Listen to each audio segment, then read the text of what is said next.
Sreepada channel welcomes you all, my dear children and audience.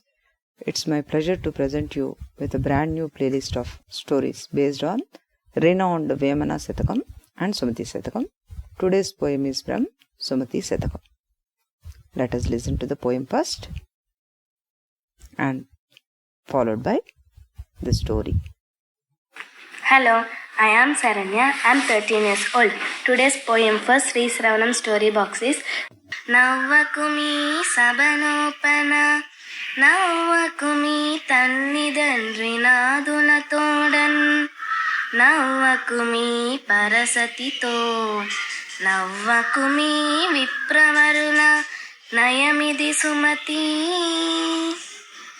The meaning of the poem is: do not laugh when you are in an assembly. Do not laugh in the presence of parents and employers. Do not smile at the wives of other persons. And do not ridicule eminent priests. This is the meaning of the poem. Let us listen to the story. That is the famous character from Mahabharata, Droupadi. Droupadi was the daughter of King Drupada of Panchala kingdom. Drupada arranged a contest for the selection of bridegroom for Droupadi. The contestant had to shoot at the eye of a revolving fish. Arjuna, the third of the Pandava brothers, won the contest. When he arrived home with Droupadi and declared to his mother Kunti that he bought a gift, she told him to share it among all 5 brothers. Thus, Droupadi became the wife of Pandava brothers. When Pandavas were deprived of share in Hastinapuram, a kingdom, by their cousins Kauravas, the elders intervened and forced the Kauravas to give a part to the Pandavas.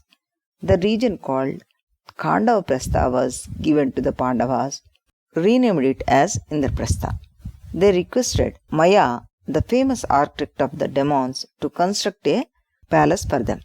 After completion of the construction, Pandavas performed a ritual called Rajasuya in the new palace and invited friends and relatives. Duryodhana, along with other Kauravas, was also invited.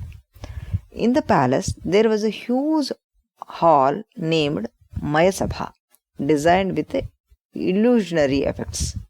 The guests visited Mayasabha and enjoyed the wonderful creation.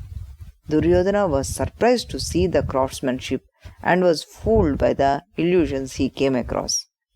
He thought there was a pool in the center of the hall, but surprisingly, it was not a pool. The floor was decorated in that manner. After a few more steps, there was yet another pool, which he thought it was just a reflective floor.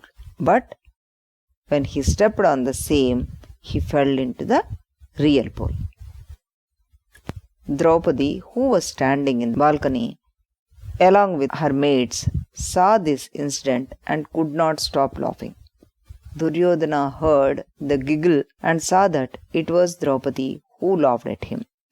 He could not bear the ignominy, felt haunted by her giggle, and vowed to avenge the insult.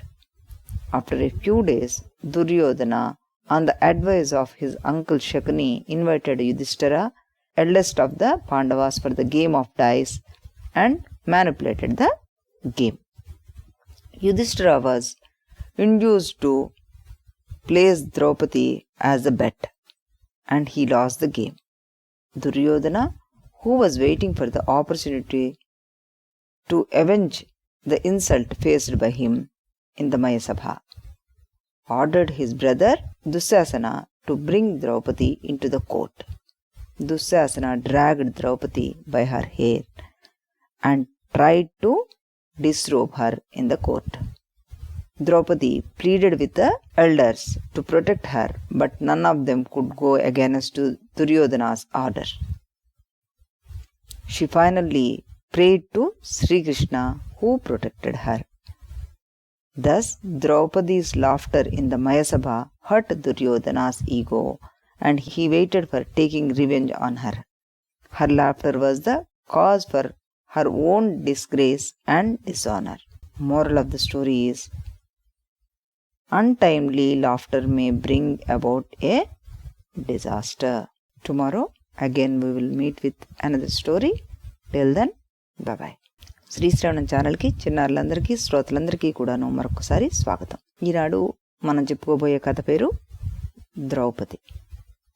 మహాభారతంలోని అతి ముఖ్యమైన పాత్ర ద్రౌపదిది. ద్రౌపది ద్రుపదుడి యొక్క కుమార్తె. ద్రుపదుడు పాంచాల రాజ్యానికి రాజు. ద్రౌపది స్వయంవరంలో ద్రుపదుడు తన కుమార్తె వివాహం కొరకు ఒక స్వయంవరాన్ని ప్రకటిస్తాడు. ఆ స్వయంవరంలో ఎవరైతే మత్స్య యంత్రాన్ని భేదించగలరో వారికి తన కుమార్తెనిచ్చి వివాహం చేస్తానని ప్రకటిస్తాడు. ఆ స్వయంవరంలో అర్జునుడు ద్రౌపదిని గెలుచుకుంటాడు. వనవాసంలో ఉన్న పాండవులు ద్రౌపదిని తీసుకుని వెళ్ళి వాళ్ళ అమ్మగారైన కుంతికి నేను ఒక బహుమతిని తీసుకొచ్చాను అని చెప్పడం, ఆవిడ అందరూ సమానంగా పంచుకోమని అనడం, ఆ వాక్యానికి కట్టుబడి 5 ఆవిడని పెళ్లి చేసుకోవడం జరుగుతుంది. ఆ తర్వాత పాండవుల మనుగడ వెల్లడి కారణంగా వారసత్వ సంక్షోభం ప్రారంభమవుతుంది. ధర్మరాజు చనిపోయాడని దుర్యోధనుడు యువరాజుగా ఉన్నాడు కదా, ఆ విషయం తెలిసిన ధృతరాష్ట్రుడు పాండవులను హస్తినాపురానికి ఆహ్వానించి యుధిష్ఠిరుడితోటి సామ్రాజ్య విభజనని ప్రతిపాదిస్తారన్నమాట. అప్పుడు పాండవులకు కాండప్రస్థాన్ని అనే దాన్ని కేటాయిస్తారు. మహాభారతంలో ఇది ఒక ఎడారి భాగం కింద చెప్పుకుంటూ ఉంటాం మనం. కానీ పాండవులు మయుడు అన్న ఒక రాక్షస ఆర్కిటెక్ట్ ద్వారా ఇంద్రప్రస్థాన్ని ప్రదేశంలో నిర్మాణిస్తారనమాట. దానిలో ఒక భాగంగా మయసభని కడతాడు. ఆ మయసభ చాలా అద్భుతంగా ఉంటుందన్నమాట. దానిలో అన్నీ కూడాను మనకి కల్పితమైన నేలలు, కొలనులు ఇలాంటివన్నీ కూడాను అందులో చాలా బాగా ఉంటాయి. రాజసూయ యాగానికి వచ్చిన వారంతా కూడాను దాన్ని చూసి చాలా మెచ్చుకుంటారు. అప్పుడు దుర్యోధనుడు కూడాను ఆ సభలోకి ప్రవేశిస్తాడనమాట. ఆ సభలో అతను ఒకచోట నీళ్లు ఉన్నట్టుగా కనబడి జాగ్రత్తగా దాటడానికి ప్రయత్నం చేస్తాడు. కానీ అక్కడ నీళ్లు లేవన్నమాట. అవి ఓన్లీ అక్కడ ఉన్న నేల ఆ విధంగా తయారు చేయబడింది. అలాగే ఇంకొంచెం ముందుకు వెళ్ళగానే అతనికి మళ్ళీ నీళ్ల లాంటిది కనబడుతుంది. ఈసారి అతను అది నీరు కాదు, మామూలు నేల అనుకుని అడుగు పెడతాడు. కానీ నిజమైన నీళ్లు ఉండడంతో అతను అందులో జారిపోతాడనమాట. ఈ రకంగా నీటిలో పడిపోయిన అతన్ని చూసిన ద్రౌపది తన అంతఃపురం మేడ మీద ఉన్న వరండారు నుంచి చూసి నవ్వుతుంది. తన చెలికత్తెలతో పాటు ఆవిడ పరిహాసంగా నవ్వుతుంది అనమాట. ఆ పరిహాసాన్ని దుర్యోధనుడు అవమానం కింద తీసుకుని తను హస్తినాపురం వెళ్ళిపోయిన తర్వాత యుధిష్ఠిరుడిని జూదం ఆడడానికి ఆహ్వానిస్తాడు. రాజుల యొక్క నియమాన్ని అనుసరించి యుధిష్ఠిరుడు జూదం ఆడడానికి వెళ్తాడు. ఆ జూదంలో అతను సర్వస్వాన్ని అందరినీ కూడాను కోల్పోతాడు. చివరిగా ద్రౌపదిని కూడాను ఆ జూదంలో కోల్పోతాడు. అప్పుడు దుర్యోధనుడు తన అవమానాన్ని ద్రౌపదిని జుట్టు పట్టుకు లాక్కురమ్మని చెప్పి దుశ్శాసనుడికి ఆదేశించి దుశ్శాసనుడి ద్వారా ఆవిడ్ని సభలోకి ఈడ్చుకొని తీసుకురాబడేలాగా చేస్తాడనమాట. అప్పుడు ఆవిడికి వస్త్రాపహరణాన్ని చేయడానికి కూడాను ఆదేశం ఇస్తాడు. ఈ రకంగా ద్రౌపది వస్త్రాపహరణానికి గురి అయ్యే పరిస్థితి వచ్చినప్పుడు పెద్దలందరినీ కూడాను అనేక విధాలుగా వేడుకుంటుంది. కానీ అది అధర్మం అని తెలుస్తున్నా కూడా పెద్దలు ఎవరు మాట్లాడరు దుర్యోధనుడి రాజశాసనం మూలంగా. ఈ రకంగా ద్రౌపది ఒక చిన్న పరిహాసానికి ఇంత పెద్ద మూల్యం చెల్లించాల్సి వచ్చిందనమాట. శ్రీకృష్ణ పరమాత్ముని ప్రార్థించగా ఆయన ఆవిడని రక్షిస్తాడు. అందుకే మన సుమతి శతకంలో నవ్వకుమీ సభలోపల అంటూ చక్కగా మనకి ఏ రకమైన అవమానం జరుగుతుంది అన్నది దీని ద్వారా చెప్పబడింది. మళ్ళీ రేపు మరొక మంచి కథతో కలుద్దాం. అంతవరకు సెలవు.